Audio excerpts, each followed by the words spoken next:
শেখ, আপনি তো একটি বিশাল সমাজের নেতৃত্ব দিচ্ছেন, বিশেষ করে ইমাম সমাজ, ইমাম সমিতি। আপনি কি একটা আহ্বান রাখবেন সারা বাংলাদেশের যে সকল জায়গাতে বন্যা কবলিত আছে বা সুবিধা বঞ্চিত যে মানুষগুলো আছে ওই সকল এলাকার ইমামদের কাছে আপনার কি আহ্বান থাকবে?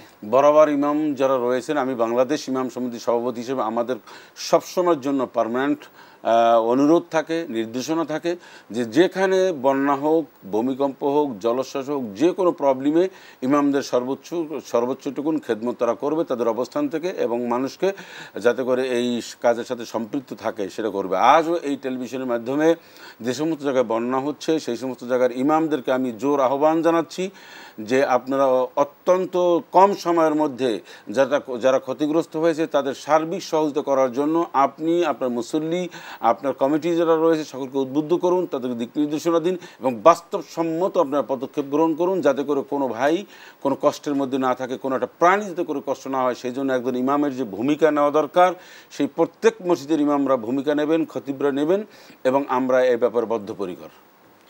ঠিক, এটি সামাজিক কাজের কথা বলছেন। আমরা অনেক সময় দেখি এরকম সিচুয়েশন যখন আসে তখন কিছু মানুষ এগিয়ে আসে, আবার কিছু কতিপয় দুষ্ট লোক এমন আছে যারা মানুষকে সহযোগিতার নামে টাকা পয়সা আত্মসাৎ করে, এমনও দুই একজনের রেফারেন্সও পাওয়া যায়, কথাগুলো পাওয়া যায়।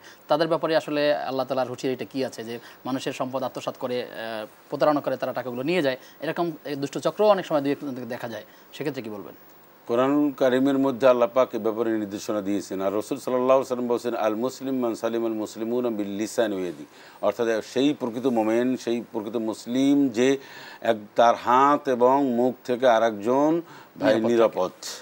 এর মানে হচ্ছে, আর কোরআন শরীফেও আল্লাহ পাক বলেছেন জোর জবরদস্তি করে অন্যের সম্পদ তোমরা খেও না। এখন প্রশ্ন হচ্ছে যে আমি অন্যের সম্পদ দখল করলাম, দোকান দখল করলাম, বাড়ি গাড়ি লুট করলাম, গাড়িটা নিলাম, মানুষকে আহত করলাম, নাজেহাল করলাম, মামলা দিলাম, মোকদ্দমা দিলাম, আমি এতটুকুন আমার ইনভলভ রয়েছে কি, আমি স্বার্থ আদায়ের জন্য আমি একজনকে বললাম অমুক তো এই দলের না ওই দলের, অথচ তাকে ভুল মেসেজ দিয়ে তাকে ক্ষতিগ্রস্ত করা হলো, মামলা দেওয়া হলো, বাড়িঘর ছাড়া করা হলো।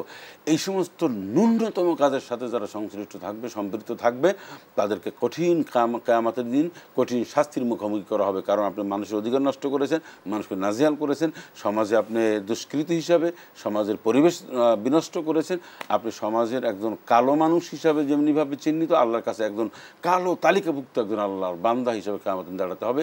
সুতরাং এই সমস্ত গর্হিত কাজ থেকে প্রত্যেকটা মানুষই বিরত থাকতে হবে। কার আমি ক্ষতি করব সে তোমার ভাই, কার আমি দোকানটা দখল করব, কাকে আমি চোখ রাঙিয়ে কথা বলবো, হুমকি দেবো, ধুমকি দেবো, থ্রেট দেবো, সে তো আমার মতনই একজন মানুষ। সুতরাং মানুষের মনটা, হৃদয়টা অনেক বড় করা উচিত।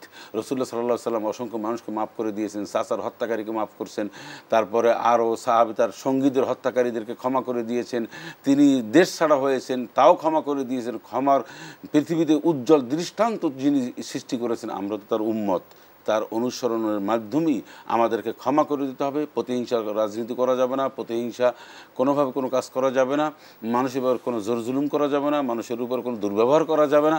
সবাই আমরা ভাই ভাই, একটি সমাজ। রাসূলুল্লাহ সাল্লাল্লাহু আলাইহি ওয়াসাল্লাম বলেছেন প্রত্যেকটা মুসলমান মুমিনরা একটা দেহ, একটা দেহের ন্যায়।